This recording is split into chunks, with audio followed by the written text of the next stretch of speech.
BJP MLA Vishnukumar Raju మరోసారి కూటమి గాలి తీసేశారు. భోగాపురం ఎయిర్పోర్ట్ క్రెడిట్ వార్ జరుగుతున్న తరుణంలో కీలక వ్యాఖ్యలు చేశారు. ఇందుకు విశాఖ జిల్లా అభివృద్ధి సమీక్ష సమావేశం వేదికైంది. విశాఖ నుంచి భోగాపురం ఎయిర్పోర్టుకు వెళ్లడం కంటే వందే భారత్లో విజయవాడ వెళ్లిపోవడమే సులభం అన్నారు విష్ణు. ఇందుకోసం ఎంపీ భరత్ చొరవ తీసుకుని అదనంగా 2 వందే భారత్ రైళ్లు వచ్చేలా చూడాలని వ్యంగ్యాస్త్రాలు సంధించారు.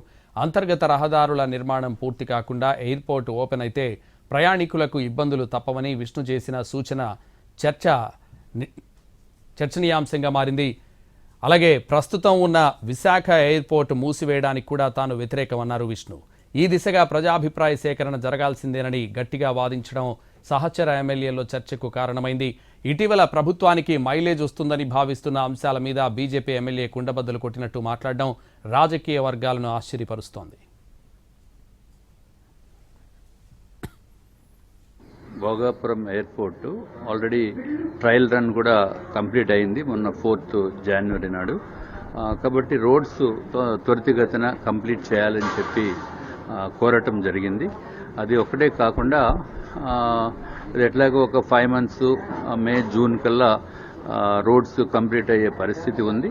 కాబట్టి ఈ రోడ్స్తో పాటు నేను గౌరవ పార్లమెంట్ సభ్యుల్ని కోరింది ఏంటంటే వందే భారత్ ట్రైన్స్ కూడా కొన్ని వచ్చేటట్టు చూడండి.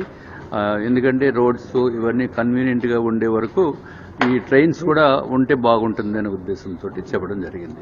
ఎందుకంటే ట్రైన్స్ వైజాగ్ టు విజయవాడ, లేకపోతే వైజాగ్ టు హైదరాబాద్, వైజాగ్ తిరుపతి, ఇంకొక 2 వందే భారత్ ట్రైన్స్ కూడా వచ్చేటట్టు. అంటే ఎయిర్పోర్ట్ అంటే రోడ్లు అవ్వచ్చు, మే జూన్కి రోడ్స్ అయిపోతాయి. అంటే టైం పట్టడం అంటే మనం ఇక్కడ నుంచి విశాఖపట్నం నుంచి భోగాపురం వెళ్ళడానికి 2 hours పడుతుంది. సో ఈ రోడ్స్ ఇంకా కంప్లీట్గా అది కంప్లీట్ అయినంత వరకు కూడా కొంచెం ఇబ్బందులు ఉంటాయి, దాంట్లో ఏమీ డౌట్ లేదు. కాబట్టి ఆల్టర్నేటివ్ ట్రైన్స్ కూడా వేసుకోవటం మంచిది కదా అని ఉద్దేశంతో సలహా ఇవ్వటం జరిగింది.